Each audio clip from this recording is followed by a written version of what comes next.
गेल्या अनेक दिवसांपासून सुरेश धस हे मंत्री धनंजय मुंडे यांच्यावरती सातत्याने आरोप करत होते। पण या 15 दिवसांमध्येच सुरेश धस आणि धनंजय मुंडे यांच्यामध्ये दोनदा बैठक पार पडली आणि या बैठकीमागचं नेमकं काय कारण आहे हे अजूनही स्पष्ट झालं नाही। पण या संदर्भातच अधिक बोलण्यासाठी आता आपल्यासोबत आहेत करुणा मुंडेजी। करुणाजी, काय सांगाल? अशी बैठक 2 वेळा धनंजय मुंडे आणि सुरेश धस यांच्यामध्ये पार पडली आणि बावनकुळे हे देखील एका बैठकीमध्ये होते। मला असं वाटते खूप खालची पातळीच्या एक व्यक्तीची मृत्यू झालेली आहे, निर्गुण हत्या, मृत्यू नाही निर्गुण हत्या झालेली आहे, ज्याच्यावरती हे लोकांचं राजकारण सुरू झालेलं आहे। मला बहुतेक असं वाटते की जसे की काल सगळे न्यूज बघितलेली आहे, भाऊंनी सांगितलेला, सुरेश धस भाऊंनी सांगितलेलं आहे की मी फक्त विचारपूस करण्यासाठी गेलो होतो। पण तुम्ही अगोदर 2 दिवसापूर्वी तुम्ही बघा की जितेंद्र वाड भाऊ आणि सुरेश धस भाऊ ज्या लोकांनी चांगली पद्धतीने मुद्दा हातामध्ये धरून घेतला होता गेले 3 महिन्यापासून, आज कुठेतरी दोघांमध्ये वाद चालू झालेला आहे आणि मीडियावरती तेच वाद चालू आहे।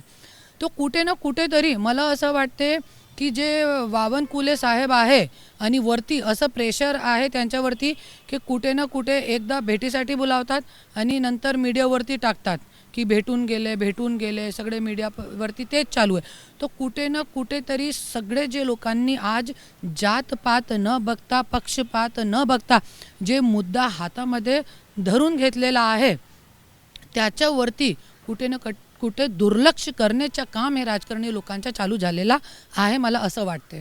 ताई, कुठेतरी आपल्याला असं वाटतं का की हा विषय आता दाबवण्यासाठी हा सगळा प्रयत्न केला जातोय? हां, तेच ना, हे मुद्दा दाबायचा आहे। दिशाभूल झाली तर सगळे आपले एकमेकांमध्ये वाद पेटला। जे सगळे लोक आहे आज जसे जितेंद्र वाड भाऊ आहे, राष्ट्रवादीचे आहे, वंजारी आहे, सुरेश धस अण्णा आहे, BJPचे आहे, मराठा आहे, तरी पण आज सुप्रियाताई आहे, बजरंग बाप्पा आहे, संदीप क्षीरसागर आहे, मी स्वतः आहे, असे खूप काही लोक, सुषमा अंधारेताई शिवसेनेची आहे, पक्ष न बघता हे सगळे लोक एकत्र आलेले आहे। जरी सगळ्यांमध्ये वाद पेटला तो एकमेकांमध्ये लढत राहतील आणि हे लोकांचा जे मुद्दा आहे, इतका मोठा मुद्दा संतोष देशमुख हत्या प्रकरण आहे ना, ते कुठे ना कुठे विसरतात लोक। पण ताई, कुठेतरी सुरेश धस हे 2 वेळा धनंजय मुंडे यांना भेटले आणि एकदा बावनकुळे होते आणि काल बावनकुळे बोलताना असं म्हणले की एका दिवशी जी भेट झाली ती 4.5 तास भेट झाली। तर हे खूप गंभीर आहे असं नाही वाटत आपल्याला? खूप गंभीर आणि खूप खालची पातळीचं राजकारण आहे।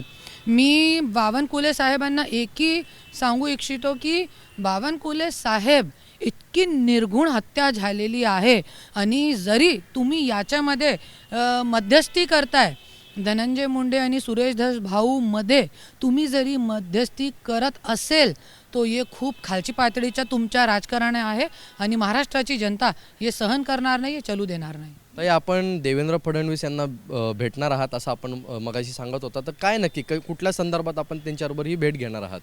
काल मी त्यांना भेटीसाठी टाईम मागितलेला आहे, मला आत्ता कळलं नाही आहे, त्यांच्या ऑफिसमधून मला कॉल आलेला नाही आहे।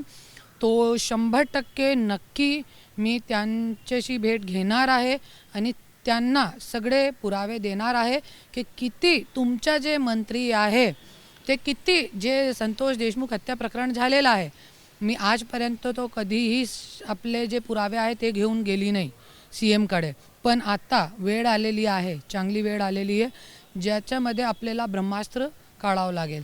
त्याच्यासाठी मला असं वाटते की मी जाणार आहे, लवकरच लवकर मला टाईम देणार आहे CM साहेब आणि मला असं वाटते की 100% तो न्याय करणार आहे याच्यामध्ये। या होत्या आपल्याबरोबर करुणा मुंडे, ज्यांनी सांगितले की आता मी मुख्यमंत्री देवेंद्र फडणवीस यांची भेट घेऊन काही पुरावे त्यांच्यासमोर मांडणार आहे आणि आता ब्रह्मास्त्र काढण्याची ही वेळ आली आहे। कॅमेरामन अनिल संगारेसोबत ईशान देशमुख, ABP माझा, मुंबई। ABP माझा, उघडा डोळे बघा नीट।